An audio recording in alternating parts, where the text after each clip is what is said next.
Happy Friday, everybody. It'll take me just a minute to go live on our Facebook page or on our Instagram story. So I'm going to get us live on there. You guys asked really good questions. And some of them I had slides prepared for. Some I'm just going to wing it and we'll talk about them as we go. But we're going to talk about myths today and myth busting some of your preconceived notions or some of the information that maybe you thought you knew, but we have different information for when it comes to your pets and when it comes to all pets considered. And kind of part of this was born out of talking to somebody about pet food prices. And they had kind of the idea that we were some super expensive store. And while it is true that we do have some more niche products, some products that maybe you've never seen before that run a little bit more expensive, the real honest truth about what we offer here at our store is really competitive. And I'll show you more information about that soon. Thank you, Brittany, for jumping on. Happy Friday. If you're jumping on with us, I'd love for you to jump on and say, hey, let us know you're here in the comments. And say that on Facebook as well, or on Instagram as well, on our Instagram Live. But I'm going to go ahead and add some of these myths so you can see, and we can talk about a little bit more, some of the myths that you guys mentioned, and then I'll kind of go over some other ones that were mentioned as well once I get done with these slides.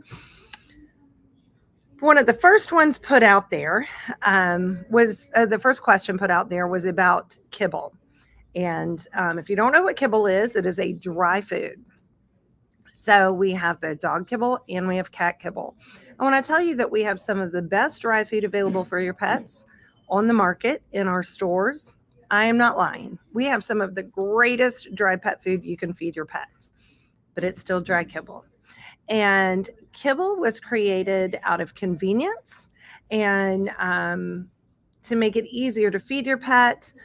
It was also, oddly enough, created as a way to utilize grains and leftover items from human food consumable products. So they add in some of the things that, like, once they've hold the oatmeal, they take the millings from maybe the oatmeal or the wheat or the rice or whatever that grain might be, and they take those millings and they add that to the dry kibble to use it as what's called a binder. And so if you've ever made like a hamburger or taken any kind of ground meat and tried to stick it together, it doesn't stick together without a binder. And there are only so many things you can use as a binder. And almost all of them are going to be a carbohydrate of some sort. And the lowest carbohydrate inclusion you can have in order to make a kibble is about 30%. And so most of the dry foods we have are right in between 30% and 40%. But there are a lot of kibbles on the market that may be up to 70% in carbohydrates. And you might ask, well, why is that? Why do some kibbles have more carbohydrates and why do some have less? Well, meat is expensive, carbohydrates not so much. And so it can be much cheaper to include the carbohydrates in the food. Then it all binds together. And even if you see maybe chicken or turkey, or you see a named meat at the beginning, that doesn't mean that it doesn't still have a ton of carbohydrates in it. And we can help you in here to figure out, we can do all the math equations that we need to do to tell you what the carbohydrate load is in the food. But those carbohydrates turn to sugar. And what happens when they turn to sugar is it can cause health problems, especially for cats, but it can for dogs as well.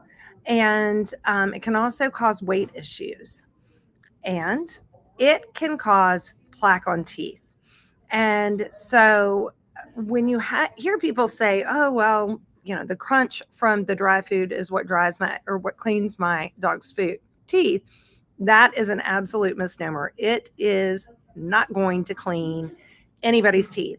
I don't know about you, but when I eat a bag of Doritos, I never feel like my teeth are super clean. And that is a similar situation to giving your dog a bowl full of kibble. It is not doing any work to clean the tartar off of your dog or cat's teeth. That crunch is getting stuck in their teeth, just like Doritos get stuck in our teeth. And it can turn to sugar. It promotes the growth of bacteria, and then it promotes the growth of plaque on their teeth. So dry food does nothing to clean their teeth. And I used to have this a lot more often, but people would come in and they would say, oh, I don't want to get my dog onto wet food, because if they get wet food, it's going to be a treat and they're going to want it every day. And then it will mess my dog's teeth up more because they won't have the cleaning atmosphere of the dry food. That is completely myth. Adding wet food to your diet, adding moisture to your pet's diet is a very good thing to do. Your pet needs that moisture for the digestion process. So any way you can add any kind of moisture to the dry food, we recommend bone broth, goat milk, wet food, toppers, gravies. Any of those items added to your pet's dry kibble is only going to be better for their digestion. So we definitely recommend adding moisture to the kibble, and do not fear that it's going to mess up their teeth. It is not going to mess up their teeth any more than feeding just plain kibble. And it might even make it better if you have the moisture in there.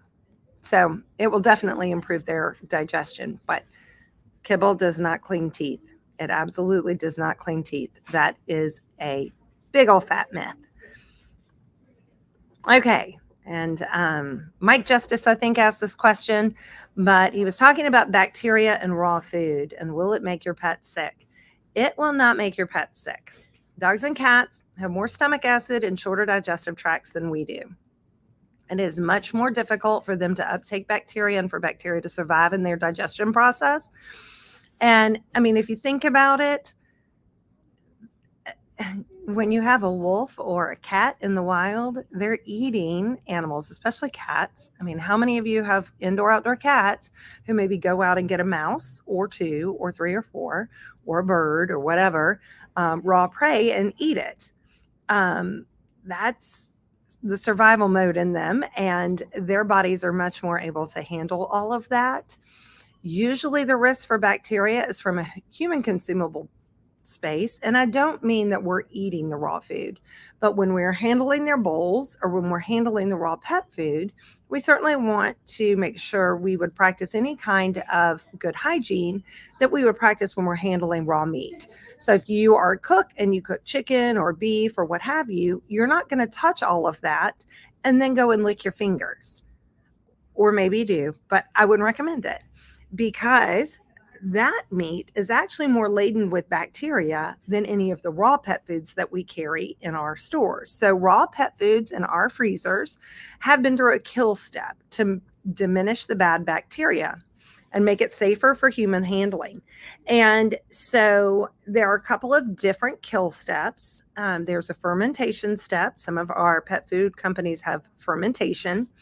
There's also a prevention step, like OC Raw, where they do the grinds together and they do the vegetables together before adding them. So it prevents kind of the introduction of the bad bacteria. You also have something called HPP, high pressure pasteurization.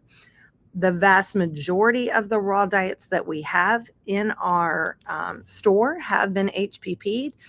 And that is a pasteurization process that even some human consumable products go through, where it is basically pressurized. It's put down into a really deep pressure that bursts the bacteria molecules, but save the enzyme, the digestive enzyme, and the natural state of the raw food. It just gets rid of the bad bacteria and makes it safer for human handling. So a lot of people are not aware that there actually is a bacteria kill step in most of the commercialized raw pet foods. And in all of the raw pet foods that we carry, there is some kind of prevention kill step put in place to protect and make it safer for human handling. Doesn't mean that there can't be bacteria. Bacteria is bacteria, but I will tell you, any grocery store that you go to where there is raw meat, be it chicken, turkey, whatever, I am going to guarantee you that right where all of that is much more bacteria laden than any of our raw food diets. Because those are made for cooking. So they're not testing them because they're anticipating you're going to cook that product. You're going to cook that chicken. You're going to cook that turkey. You're going to cook that beef. And so they're not testing that for the bacteria. And the other real big misnomer about bacteria is it's not just raw pet food. We have dry foods that have been recalled for salmonella. It is possible in all lines of pet food because we are dealing with meat. So the best thing to do is to feed a pet food that tests and holds. So they make the food. They will test the food after it's run through the system. They hold the food until those independent third-party lab tests come back saying that it is safe and does not have any trace bacteria. The other thing that is nice for the pet foods that we carry is they regularly swab their kitchens where the pet food is made, to swab their machinery, because things like listeria are spores and they fly everywhere. And so they will swab around and put those in testers and make sure that it's not anywhere around. Excuse me. A recall for a pet food company is extremely expensive, incredibly harming to sales. And so pet food companies really try to avoid those things. So they put measures in place to really try to make sure it is a completely safe, shelf-stable product, or in this case, for the freezer. So they really are going to try. Most companies that we carry are doing the testing and holding. I would say actually all of the companies we carry now do the test and holding and the random swabs.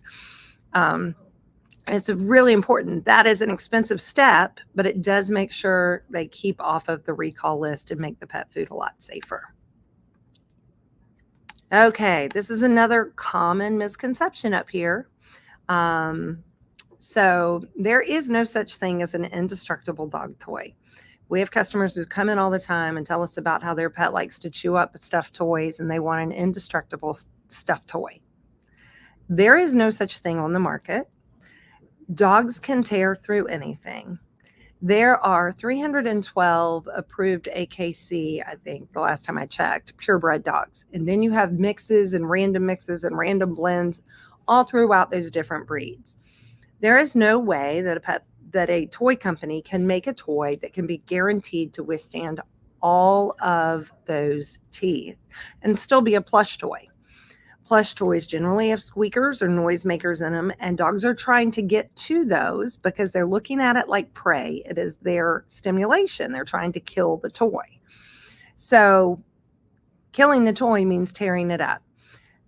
We really try to work with all of our customers and explain this ahead of time. If somebody asks for an indestructible toy, we're going to direct them towards rubber toys.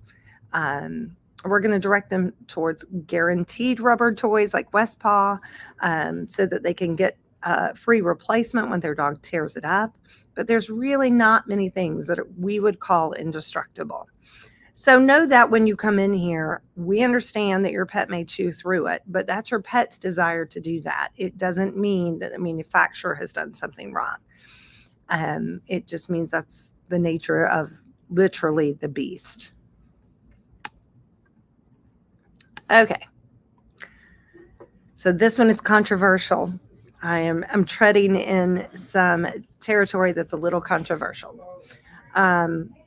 Most vets in vet practices are not experts on pet nutrition, and it's not their fault. They do not get a lot of nutrition education when they're going through vet school. Why? Because there's so many other things to cover. They have to learn so much. They have to cover so much. There's so very little pet nutrition that they get offered in vet school. And when they do receive it, it is from Royal Canin, Purina, and Hill Science Diet. So I ask you, if those are the companies that are providing their nutrition information, that is the nutrition information that they come to you with, is what is provided by those companies. And those companies are specifically going to provide information that benefits their companies. I would also point out that some veterinary clinics, not all, but some veterinary clinics are actually owned by companies that also own pet food companies. So it gets a little tricky when you start digging into these waters, because sometimes you have to follow the money. And I am not in any way, hear me, I am not in any way calling out any vet. I am not calling out vets as a whole. They are not experts in pet nutrition. They truly are not experts in pet nutrition, but it is not their fault. Um, it's just not their fault. They have to concentrate on other things. So, in that, I say, I have been doing a pet nutrition course and continue to work on that. I take nutrition courses all the time, as do my staff, that are not underwritten by pet food companies. We do research, we watch the research, and we pay really close attention to what's going on and what's known. Now, there are veterinary nutritionists out there, and there are vets out there that support holistic feeding. They support raw feeding. We have a couple of vets that shop here and get raw diets. And so it is not to say that the vet community agrees wholeheartedly on nutrition or feeding. One of the other issues that was brought up that I have not included in here, but we do need to talk about, is about the grain-free debacle that happened in 2018, 2019 timeframe. There was a release by the FDA that said grain-free diets were causing what's called DCM, or diacardiomyopathy, which is a heart condition, an enlarged heart condition. And they were saying they thought it to be diet related. DCM has always been around. It is prevalent in large breeds like Dobermans and St. Bernards, Great Danes. They have always had heart issues, and it's not been diet related. It is breed related. They have such big bodies, and their heart has to pump blood all over their big bodies, and that can wear their heart out and enlarge their heart. And so it's very common in some breeds. One of the things they thought that they were seeing was an increase in golden retrievers, which was not a breed previously being seen as predisposed to DCM. And they thought they were seeing this increase, and so they were going to do a research study on it. They did a research study on it, and they came back and said, oh my gosh, we think grain-free diets are causing an increase in DCM in breeds not previously predisposed. And so it went on. And as it went on, we have discovered the original opinion piece. It wasn't even a study, but the original opinion piece was biased. The information collection that they were doing was very biased. They were asking for only boutique brand food dogs that had been diagnosed with DCM and fed boutique brands. So they gave a very big bias to their original study when they didn't just ask for all DCM cases. They were only asking for boutique brand, which is the brands that we would be carrying, and with a DCM diagnosis. So they weren't doing a good cross-section. They didn't have a great science experiment, basically. It was severely flawed from the beginning. And of course, when you ask for only the subjects that you want to see, then you're going to be able to prove your hypothesis, because that's the only collection of data you've got. So here we sit 5 years later, and we're still having this conversation, not nearly as frequently, but we do still have this conversation. And the information, after what I can tell you is millions upon millions, if not $1 billion worth of studies that have been done regarding this, there has not been any connection made regarding grain-free diets and DCM. And in fact, if you go back and look at the history of grain-free diets and DCM, you will see grain-free diets took off and just rapidly increased. they took off, and people were like, oh my gosh, this is a good solution for my pet because it stopped the itching, it stopped the chewing, it stopped the paw licking. For whatever reason, it fixed their pets. And so it took off because people saw how much it was helping. DCM stayed very consistent. It had a slight increase, likely due to pet ownership, but it really stayed mostly consistent. The times that we have had blips on the radar have been the times that the FDA has released information about the DCM studies and what was going on. Every time the FDA would do a report about it, there would be a larger increase in DCM diagnosis. And so it directly corresponded to the FDA releases. Well, I don't think the FDA releases were causing DCM. It was just getting reported at a higher incident because people were hearing the news and they were immediately taking their dogs to the vet, and they were getting then diagnosed with DCM, and then it was getting reported in that manner. But the FDA releases were not causing the DCM. It was just causing the spike in reporting. But ever since the news has kind of died down, the DCM diagnoses have gone back down to a normal level. What they also don't put out there is that once they did really start requesting reports of DCM diagnosis, they were getting all across the neighborhood of pet food. I mean, they were getting Rachel Ray, they were getting grain-free, grain-inclusive, they were getting all kinds of, even gently cooked, they were getting home cooked, they were getting all across the board DCM diagnosis. And as they started to dissect them, not all of them were diet related. Changing the diet only got better when they also added the medication, and they weren't really starting to consider those correlations either. So a lot of it was flawed science. Maybe there was a money train behind it too, because there definitely have been companies that have benefited from all of this drama. Financially, they have really benefited, and I'm not calling vets out for that. I'm not saying vets have benefited from it at all, but I do think there are some pet food companies that have benefited from all of the DCM debacle. But after all of my research and about all of my reading and all of the different seminars I've attended, I will tell you, grain inclusive, grain free, I do not feel like there is any kind of correlation. I feel like it is multifaceted. It is breed related, environmental. It could be genetic, inherited problem from a parent. But I do not believe it to be a diet related issue. Dogs can inherently synthesize taurine out of two other amino acids, methionine and cysteine, and they can synthesize taurine on their own. But as an added layer or measure of safety, a lot of these pet food companies said, okay, you think that we have a taurine issue. We are going to add taurine, which is an amino acid that supports the heart, to all of our diets. And they have done that just as a measure of safety, to put everybody's mind at ease. But taurine can be found in muscle meat. It's most richly found in the heart organ. And so if you do have a dog with heart issues or heart condition, one of the best things you can do is feed them animal hearts. So duck hearts, chicken hearts, beef hearts. And we do have OC Raw. We have their additions. They have some frozen hearts that are great to add to their diet because that will help strengthen their heart. But knowing exactly what all the news is out there about is a really important thing when picking a diet for your pet, and not just being swayed by the drama of it all.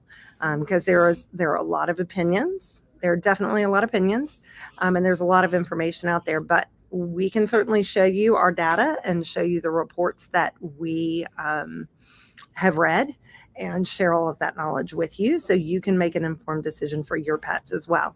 I will add, the one last thing about this I will add is that cats should not have any grains at all. They are obligate carnivores. This conversation should never have happened about cats. Cats do not need grains. Cats should not eat grains. And we are emphatic that they really should eat an all wet diet. And so the fact that we have pulled cats into this at all, cats should not be involved in this argument. Cats cannot synthesize taurine on their own.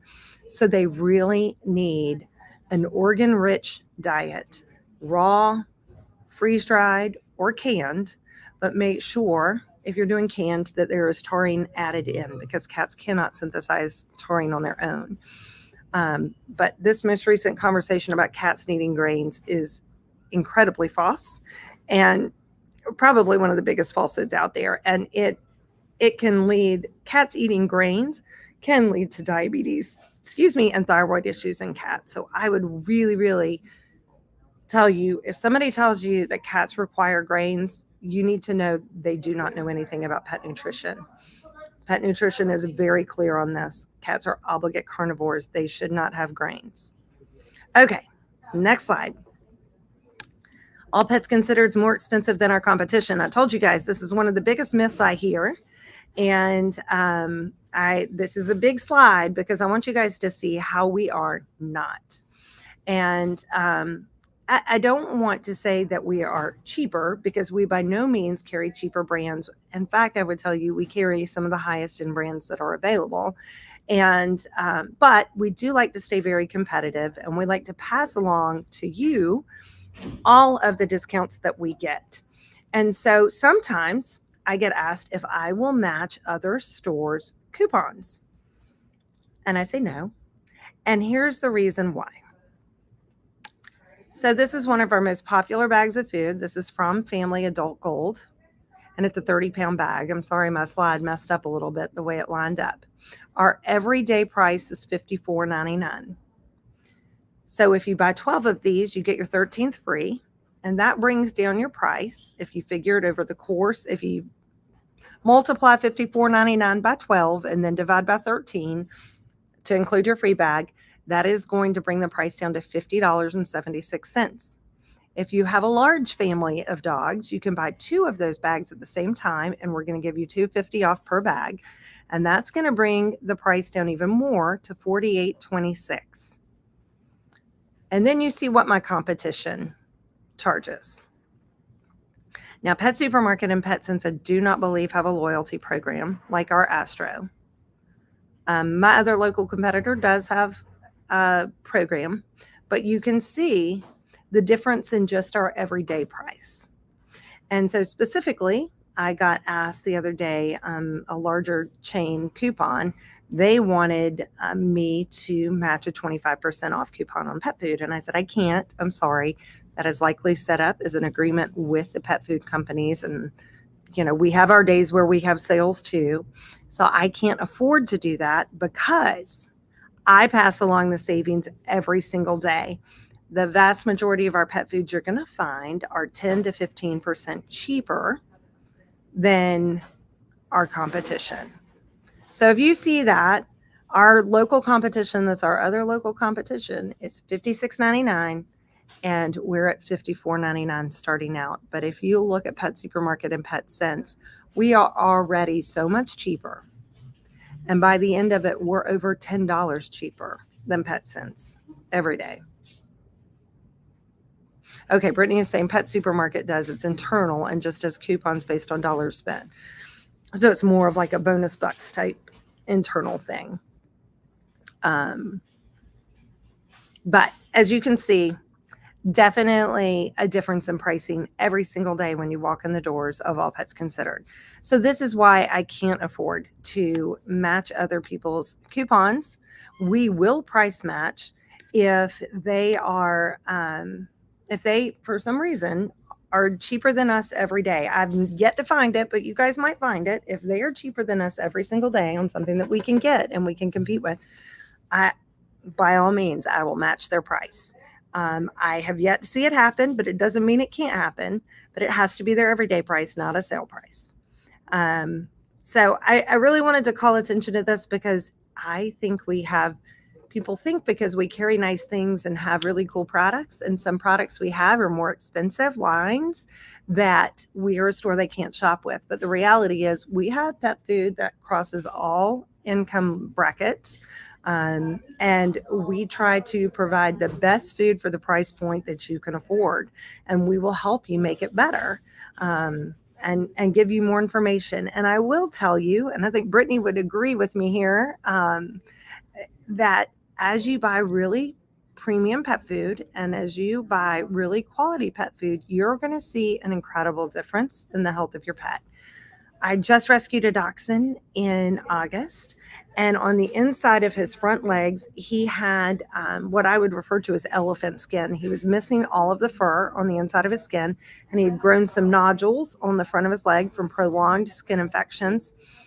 And as I talked to the person who was surrendering to me, I was saying, okay, we're going to have to switch his food immediately, and we're going to make that better. We're going to rub it with coconut oil. We're going to give him coconut oil in his food. And we switched to Firmina Skin and Coat. I will tell you, in 4 weeks, he is a different dog. He has a shiny coat. His coat was dull and brittle when we got him. All the fur has regrown on his elephant skin. And we did have to remove the nodules, but I think that's just from maybe if we waited longer, but we were afraid they were going to grow, and he's older, so we needed to remove them while we could. But the nodules may have even subsided because the chronic irritation on the skin had gone away. But he is a completely different dog just a month after being on Firmina Skin and Coat and getting coconut oil every day. So diet matters. We are what we eat. And yes, some of our foods are more expensive than Old Roy and Purina products and some of the lower end pet foods that you can find at grocery stores or Walmart. Yeah, they're more expensive than that, but there's a reason. And we could all agree that vet bills are expensive.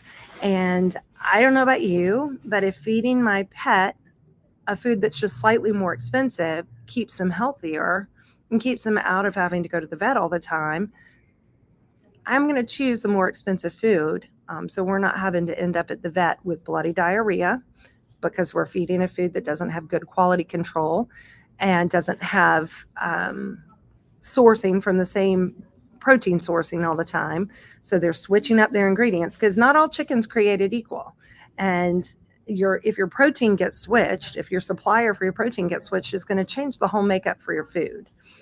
And it might upset your dog's stomach. And you're like, but we feed them the same thing every day, which you shouldn't do. But we feed him the same thing every day. I don't understand why all of a sudden he has a problem. We just opened a new bag and now he's sick.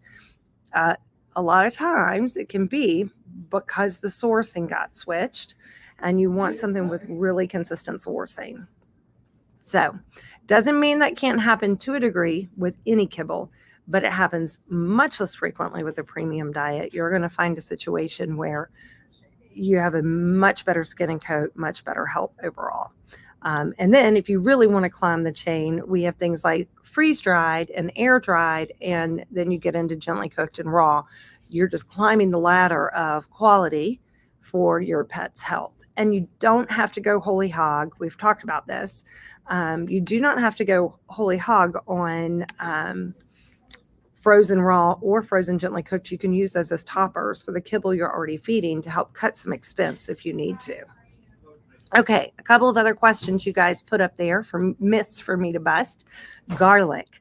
I think Michelle Ambrosino put this one up there, but I will tell you that garlic is safe for pets. Now, I say that a lot of times the warning comes because it is in the onion family. And it is thought, we all know that onions can be dangerous, and it has to do with the layered effect of an onion. But because garlic is in that same family, they throw out kind of a blanket warning about garlic and onions. Garlic is safe in certain levels for pets, and it is really good for pet health. And it's great for repelling fleas and ticks. So I definitely recommend, if your pet will accept it, garlic is a great thing to add in. You can add garlic granules. You can add up to a clove of garlic a day, depending upon the size of your dog. It's a very simple Google. If you want to do a Google search on how much garlic you can add, I recommend adding the cloves instead of any kind of powder, just because the fresher, the better. But you can give your dog garlic, and it does help with a variety of things. So don't fear garlic, and don't fear products that have garlic in them that are approved for pets. Don't think that they're wrong. Garlic is safe. And there are some mushrooms that are safe, some medicinal mushrooms that are safe. Not all mushrooms are dangerous. We carry a lot of mushroom products up here that are great for immunity. Now, some mushrooms are dangerous. So just know that not all mushrooms are dangerous, and garlic definitely has safe limits for pets. Jennifer Gregory put something in there about wasava.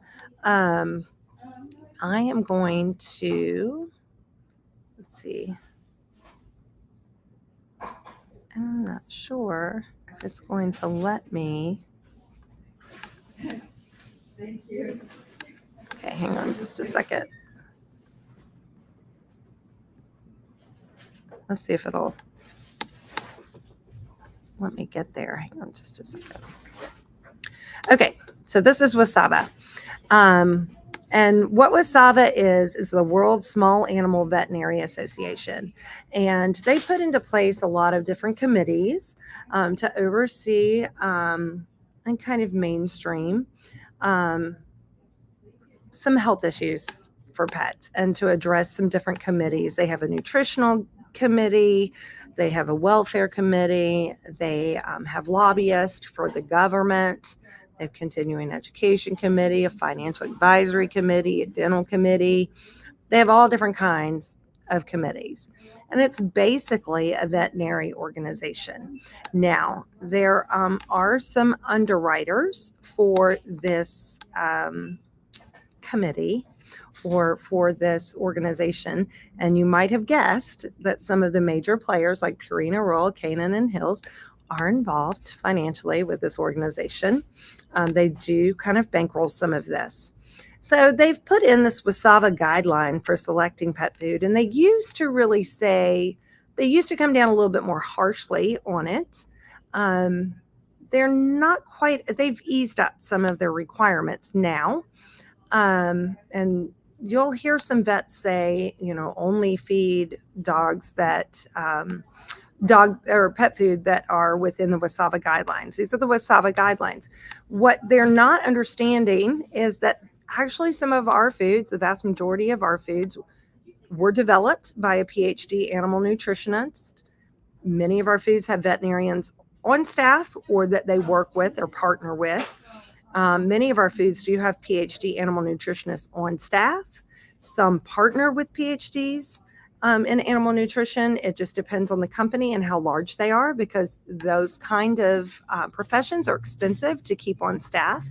So it has to be a little bit of a larger company to have them actually on staff, but many of them partner together with those persons.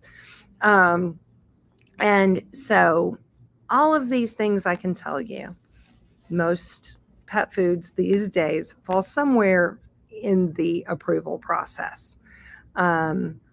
And not all of them, but these are the guidelines they're talking about. Sometimes these guidelines, though, can be smoke and mirrors. I will put the link to this in if you guys want to read it. It can be smoke and mirrors, though, because it can give you a false illusion that just because it does meet these, that it's safe to feed. I'm going to tell you I'm not of that position because there are foods that meet this. In fact, there are a lot of foods that meet these criteria that I probably wouldn't feed my pet. So it doesn't necessarily mean safety. That's my opinion. So we'll just leave it at that. Oh, it's not letting me add in my comment. Let's see if it lets me now. My link. It might not because it's a PDF. So I'll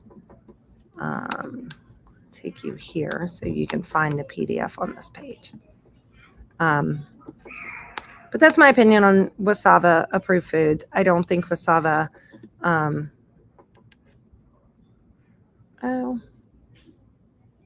maybe it let me do it that time. I'm not sure. Okay.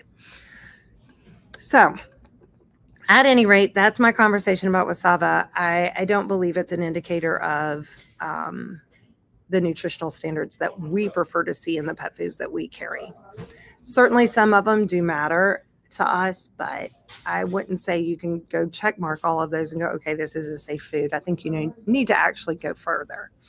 And while we're talking about WASAVA, there's a lot of players in the pet food world, so it can become a little confusing. You have places like AFCO, if you've ever heard of AFCO, and people get confused, but because they think AFCO tests foods or is some kind of governing body. They are no governing body. They just merely set nutritional standards for pet food. And one day maybe we'll get into a whole conversation about that. But the reality is, it is a lot more bureaucratic than you would like a pet food regulator to be, or any kind of regulating agency for nutritional standards. But you have AFCO, and a lot of the pet food that we carry will say on the back, made to the standards of nutritional standards of AFCO, or feeding trial of AFCO. AFCO doesn't conduct the feeding trials, but they will conduct a feeding trial that is within the standards of what AFCO requires for a feeding trial. So there's a lot of confusion about all these terms. You know, you have the FDA, you have the Department of Agriculture, you have AFCO, you now have WASAVA. You have all these different regulatory and governing agencies that don't really govern or regulate anything, but give their 2 cents anyway. So I know it can get confusing. If you're ever curious, I'd be happy to sit down and talk with you further about it. It is a lot of confusion. I wouldn't blame you for being confused. Okay, Sylvia Mayon asked this myth, that dogs and cats can't get fleas and ticks in cold months. Okay, this is a complicated one. So they can. I mean, you can get fleas and ticks anytime. Fleas and ticks are not as prevalent in the cold months, and there's probably a few reasons for that. If you have an indoor pet, we're not outside romping through tall grass and going on hikes and playing outside nearly as much in the cold weather as we are during the warmer months, and so exposure is probably much more minimal. It is colder, and fleas and ticks and mosquitoes and things like that really do thrive best in a warmer environment. So yeah, I mean, there's some truth to cold weather, but it doesn't mean that your pet is not able to get fleas and ticks in the colder weather. And if they have them in the warmer weather, it doesn't mean the colder weather is going to get rid of them. But fleas and ticks really do, thrive in a warmer climate.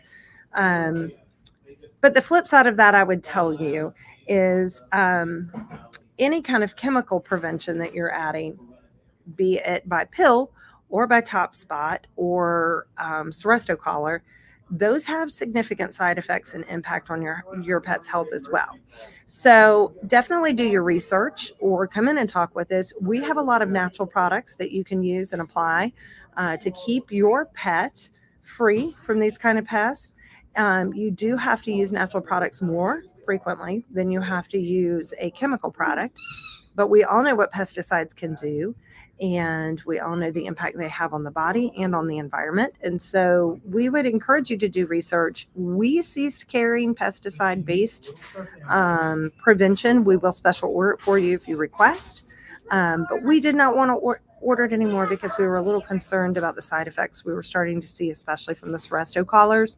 We felt like that really needed veterinary intervention. It needed to be reported to the pharmaceutical agencies and to the FDA when side effects were happening, because we did not think that they were being reported in the incidents they needed to be reported.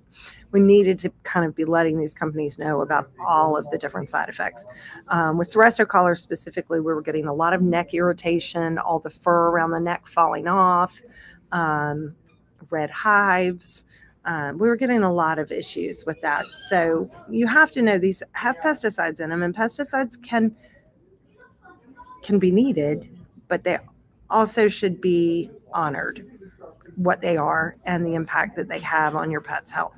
And so we really felt like it was better for people to not use them with the idea that they're so innocuous and they don't have aren't dangerous at all. They are dangerous, and they are chemical preventions. A lot of them work by paralyzing the flea or the tick. And that's how the flea or tick dies, because it attacks their neurological system and paralyzes them. And so, right, if it's affecting the neurological system of a flea or a tick, what kind of buildup is that having in your pet's neurological system? And what could that be introducing into your pet's body? So Again, we love Wondercide. We love Earth Animal. We love using them in combination with each other. So you would use them hand in hand. Earth Animal has a collar and a top spot. Wondercide has a spray. So there are a lot of great products out there on the market that do help with fleas and ticks. And we also have the Fleas Gone tags. Many of you have been in and gotten those. The ones we sell the most of are the 2-year guarantee. We also have you can get 5-year guarantee if you want those, but it works on a magnetic basis with your pet's body to repel the fleas and ticks from your pet's body. So we really promote natural flea and tick prevention, but yes, absolutely, you can get fleas and ticks even in the cold months. Just not as prevalent, but it's still possible. Okay, Michelle Ambrosino got this one as well. Goat milk.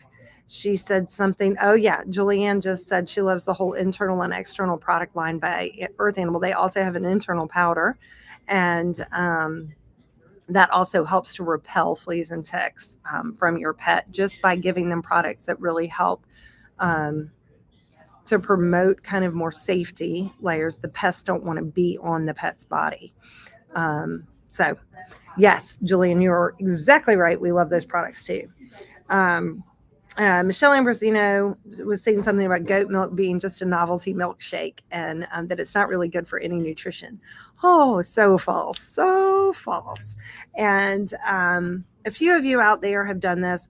I did this one time with a dog I had who had terrible allergies and just needed her gut healed. She went on a goat milk diet for an entire month, and all she had was goat milk, and she thrived. It cleared out her system, and after that, she was so much easier.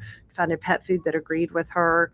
We went on to a raw diet after that, and she was just amazing from that time on. But goat milk is amazing. So if you've ever heard of prebiotics and probiotics and seen those on the shelves of our supplement aisle, goat milk is that just in raw form, really. And it is an amazing addition to a diet, be it kibble diet, freeze-dried diet, raw diet. You can add it to anything. And yes, Julian saying, circling back to taurine, goat milk is very rich in taurine. It is extremely rich in taurine, but it also works as a great hydrator. So if you have a kibble diet and that's what you're feeding your pet, adding goat milk is amazing to add to kibble diets. But we promote goat milk for dogs and cats. Cats are a little pickier about it, so you do have to find a goat milk that your cat will accept. But we really find amazing results giving goat milk. I typically give it to all of the dogs that I transition into my home. And there's very few dogs that I find that don't love it. And I have a really bad allergy foster dog right now. And we did the goat milk diet with him for a whole month. And then he's been on goat milk and rabbit, Vital Essentials Rabbit Raw. And he's doing so much better. Still not completely off all of the allergies, but he's doing so much better. And I truly believe a lot of it is from the goat milk and adding that into their gut and helping to heal his gut. So no, it's not just a fancy milkshake. It's not just a trend. Goat milk has been here for years and years and years in the pet food world. And we've had it in our freezers for well over 10 years because my Samantha passed away in 2015, and I put her on a goat milk diet, just trying to get nutrition into her because of her renal failure, and it worked wonderful for her as well. But it's great if you have a picky eater or you maybe have a senior dog that is struggling to eat. It is a complete diet, and it's one of the only mammal milks that is the most bioavailable to other mammals. So we really love goat milk. One other one. I think this is really the last one because we've already covered the DCM grain-free conversation, but pet color. Okay, so our grooming salon colors pets. We do use pet color. It is non-toxic. Sometimes it's even chalk that we use with water to color the fur. It depends on what treatment they're doing. Everything we have is non-toxic and does not harm pets and does not harm the fur, does not harm the skin. And we have a ton of animals that love to come in and get all done up. One in particular you probably see on our Salon and Spa Facebook page quite a bit. He was the Grinch last Christmas. He was completely green. He has been tie-dyed. He has been a liger. He has been a tiger. He has been a zebra. He has been all kinds of fun things. I think he's even been a rainbow. He's been all kinds of silly things. But no, it is non-toxic. It doesn't hurt pets, and pets are not sad about it. If you think a pet is sad about it, you're just projecting on them. Most of the pets in fact, that one dog I was talking about that gets colored all the time, he loves it. And he doesn't like to go home without color on. He gets so excited to have his new dew and all of his new color on. So, nope, it is not dangerous for them. And we do use it quite a bit, but it is non-toxic. Okay. Oh, Julianne, yes, we can talk about doing the goat milk diet. If those of you who've been around a long time maybe remember Jacqueline, who used to be with the Answers and sadly has passed away, but she was the one who introduced me to the goat milk diet and gave me all the initial guidelines for how to go about it. But it is a great detox diet. If you have a pet with terrible skin, it's a great place to start because it just clears them out. And you can literally see when you start doing the goat milk diet, you literally see them go through this space where their stools get really runny and almost look like a breastfed baby stool. And then the longer you're on that goat milk diet, the more regular their bowels become, and you start to see them formulate their stools and they become much healthier. And by the end of it, they have healthy stools. They're completely cleared out. It kind of clears out the toxins from the body and rebuilds the intestines. So it is a fabulous thing, but I'll talk more about the goat milk diet at some point in the future, and you and I can talk about it as well. But yeah, that was handed down by Jacqueline to me many, many years ago, and I have used it a few times, and it has always been helpful, always.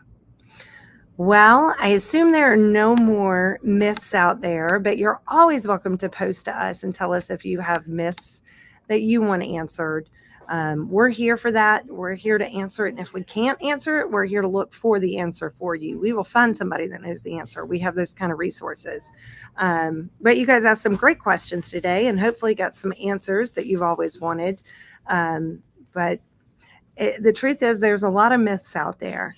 And we try always to bust those myths up and try to be as transparent as we can with you and give you all the information that we have. We try very hard to stay ahead of all of that and work on all the new information that's known as it comes out once the studies are done.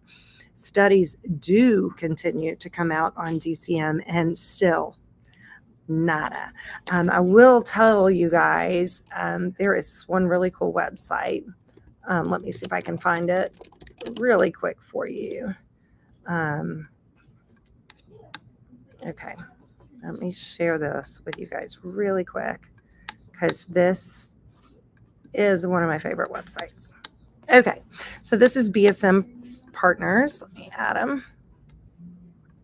Okay. This is BSM Partners. And what I love about this organization is, yes, there are some pet food companies that have banded together to give money to this organization. But pet food companies are not the only supporter, the sole supporter of this, but they're doing some really great research. And they have an extremely cool cast of characters, I like to say. I've met some of the vets who are involved with all of this, but some of the research that they have done is peer-reviewed. And this is some of their peer-reviewed DCM research. And, I was talking about the DCM incidents. I was talking to you guys about that whole graph that has to do with this line right here is DCM incidents. These right down here are where the addition of grain-free came into play and started growing. So you can see if DCM was being caused by grain-free foods, you would expect the trajectory of that graph to somewhat mimic that growth because you see it just kind of exploded there. And yet it doesn't. It stays very consistent and has stayed very consistent since the 2000s, very early 2000s. And so, again, I'm going to drop this in the thread so you guys have this information. This is one of my favorite research studies. And there's a couple of reasons why it's my favorite research study. They did a great research study. They did use beagles because beagles by nature are not predisposed to DCM. They're a small breed. And so they chose a breed that did not have the propensity towards DCM congenitally. So they knew they were dealing with a breed that if they saw it from a research standpoint where they were feeding a grain-free diet, then it was definitely diet related. And the one thing that they did do, and I really think you should read this. It went on for a very long time. They did the feeding trials. This is the longest feeding trial of any DCM study that's been out there. And they just did a wonderful job with it. But one of the greatest things that they did that, soothes the rescuer soul in me is they adopted out all of the beagles involved in the study, and they continue to follow and track their progress and track their health. And I think that's a really cool thing, kind of track how they're doing. I don't think that they come in for any kind of lab work and stuff, but they continue to keep in touch. But it is one of the largest studies to date that's been done on DCM, the most comprehensive for sure, and is an amazing study to read. The first time I heard about it, my mind just exploded. It was like, yes, somebody has finally done all the data and really finally nailed it all out there and proven all of this.